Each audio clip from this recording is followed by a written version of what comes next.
So today for Make It Monday, I'm doing something that's a little bit different, and it really was born out of necessity. We had all these headphones and we use them quite a lot because we homeschool, and it's just good for when they're watching a video, when kids are watching a video, or if I need to do something, video edits or anything while they're doing school, we use the headphones to keep it quiet so everyone can concentrate, and that's really an asset to our homeschool and to our home life in general, and so we use them a lot. We have several different sizes. I had these that go to our electronic keyboard. Thankfully, they don't need to be recovered. When you use headphones as much as we do, they wear out fast. But I don't want to just chuck the whole headset because the headsets still work. I just want to replace the torn ear pads. So that's the project for today. And you can see that I've already made some.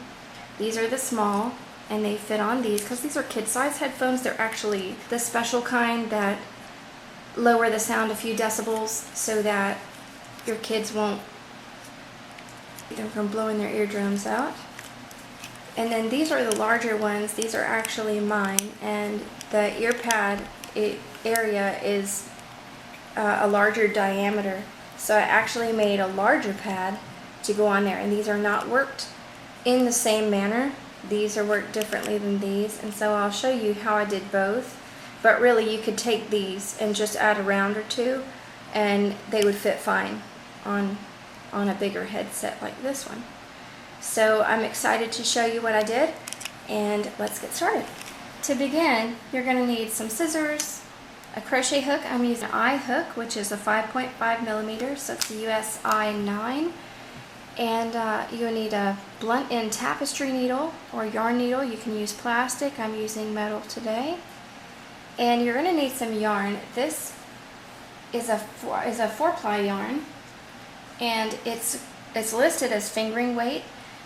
You could use a different yarn. You could use a baby yarn, or you could use Red Heart Super Saver. You could even use a chunky yarn. It doesn't really matter. You would just need to adjust your rounds, and the best way to do that is just to keep your headphones there and keep kind of measuring until you know that it's big enough in diameter that it's gonna cover your headphones. Alright, so we're gonna start with, thank you. You're welcome, Mama. I'm gonna start with the small, and that's gonna be part 1. And then I'll do a part 2 on how I made the bigger ones. But like I said, if you want to stick with the small ones and just make more rounds, I'll show you how to work the increases and things. And really, that would be good enough if you want to stick with that pattern and just make it bigger. Or I'll show you how to do these in case you like them better, the larger ones. So I hope that you'll enjoy it, and hang on because we're about to get started. One thing I forgot to tell you you're going to need is some sort of stitch marker. I'm just going to use a contrasting color of yarn that I had a scrap of. You can use an earring, it can be a safety pin, it can be a paper clip, it can be really anything. You might even have some store-bought stitch markers. We're going to begin with a slip knot, and if you're brand new and you don't know how to make a slip knot, I'll show you how I do mine. There are many ways that I've seen people do it, but this is how I do mine. I just wrap the yarn around my fingers, and then I'm going to poke this piece of the tail in through, but not all the way. I'm just going to pull a loop, and I'm going to grab that tail and then the piece that's coming off the ball of yarn, and I'm just going to tighten that up. Not too tightly though. Okay, hang on to that tail and just cinch it up like that. And of course you don't want it so tight that it's dragging along the hook. You want it to move freely. Okay, and then we're going to begin by chaining 2. If you would rather work a magic ring or a magic circle, whatever you call it, that's completely fine. This is how I'm going to begin, and I'm going to work 10 single crochets into the last chain from the hook, which is this first chain that we made. If you're using a magic ring or magic circle, you're just going to work the 10 single crochets into it. Okay, so we're going to begin. If you're not sure how to form a single crochet. I'm going to show you that now. You insert your hook and you grab onto that yarn, which is yarn over, pull it through. Now you have 2 loops on your hook, and then you're going to grab that yarn and pull it through those 2 loops. That's a single crochet. So that's 1. We're going to do 10 of them. 2, 3,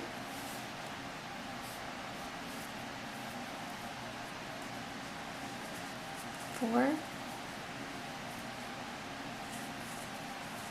5,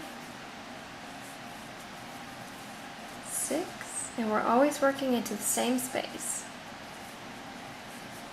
7, 8, 9, and 10. Okay, now we're going to join it with a slip stitch to this very first single crochet that we made. So just insert your hook right here. Okay. You're going to grab that yarn and yarn over, pull it through and through. Okay, so that's our first round. Now for the second round, we're going to chain 1, and we're going to work 1 single crochet into the first 5 stitches. Okay, and then we're going to work an increase. Alright, so we're going to start right in this very first stitch right here. That'll be 1, 2,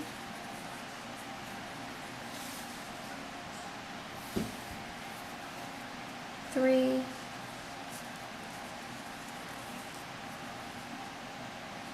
4, and 5. Now we're going to work an increase, which is simply to work 2 single crochets into the same stitch. So here we go. So 1 and 2, and now we have a total of 7 single crochets so far. Now we're going to work 1 single crochet into the next 4 stitches.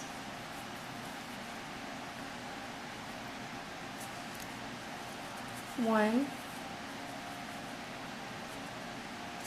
2, 3, and 4. Now, as you can see, we have 1 space left. We're going to work a single crochet increase right here. And so we're going to put 2 into this last stitch. And that will give us a total of 13 single crochets around.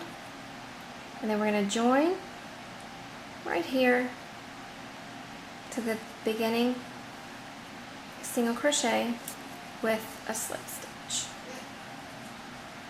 And that was round 2. For round 3,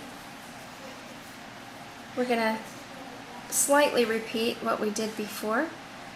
We're going to chain 1, and then we're going to work a single crochet into the next 6 stitches. 1, 2. The camera's not extremely focused, so I'm going to back off a little bit.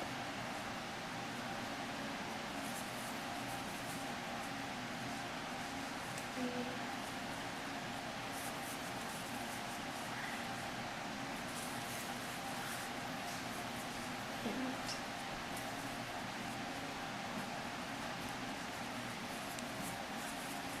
Okay, then we're going to work an increase in the next one, so we're going to put 2 single crochets in there.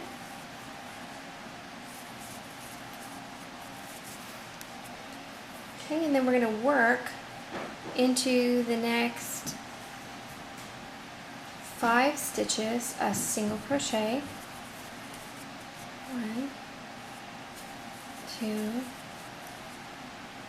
3, 4, and 5. Okay, again, let's get in that 6th stitch. Okay, we're going to work an increase in the last one. So we should have a total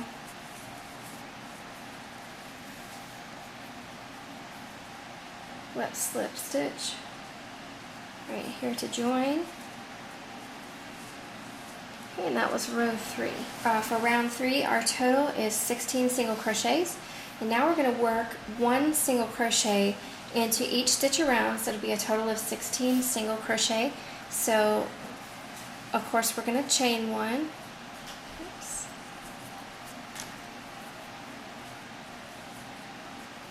And work 1 in each stitch around.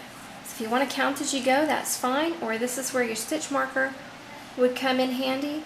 So the way I do that is just look at that across there and then just begin. So when you get back around, you know you're done. Alright, so we've made it back around, and now we're going to just slip stitch right there where we put the stitch marker. Whoops, something went wrong there. Okay. Great.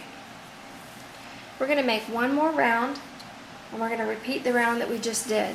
So we're going to chain 1, and we're going to work 1 single crochet into each stitch around for a total of 16 single crochets.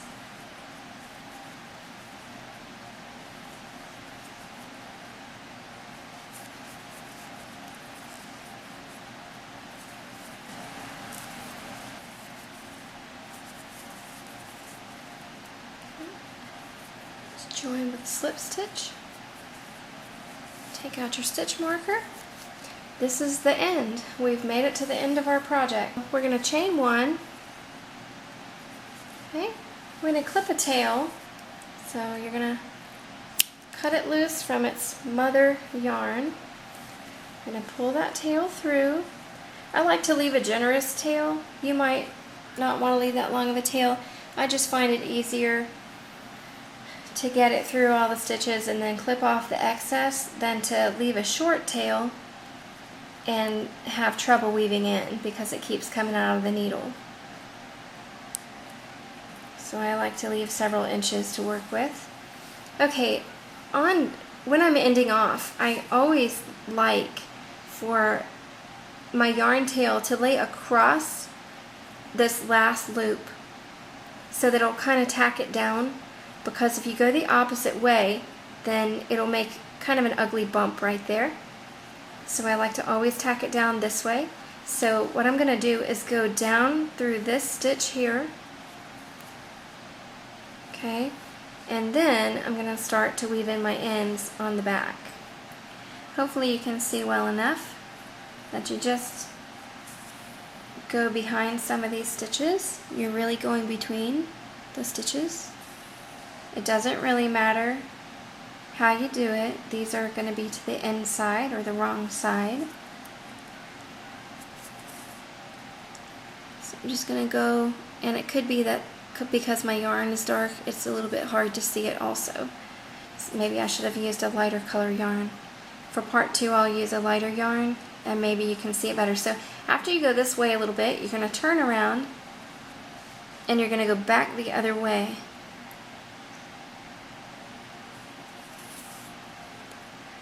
And you really just have to kind of pick and choose where you weave in. Okay, and after you feel like you've done enough, just clip that tail off. Okay, and then we'll have to deal with this one. So we're going to do the same thing with this tail.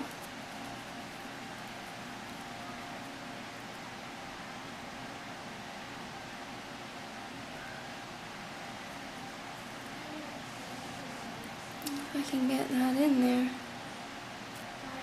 Okay. I think that's in now. Alright, and what I like to do is pull that tight and then go around the circle so that you just kind of weave in right around that beginning circle that we made. And sometimes you just have to wiggle it when it gets a little tight. That's okay, it doesn't hurt anything.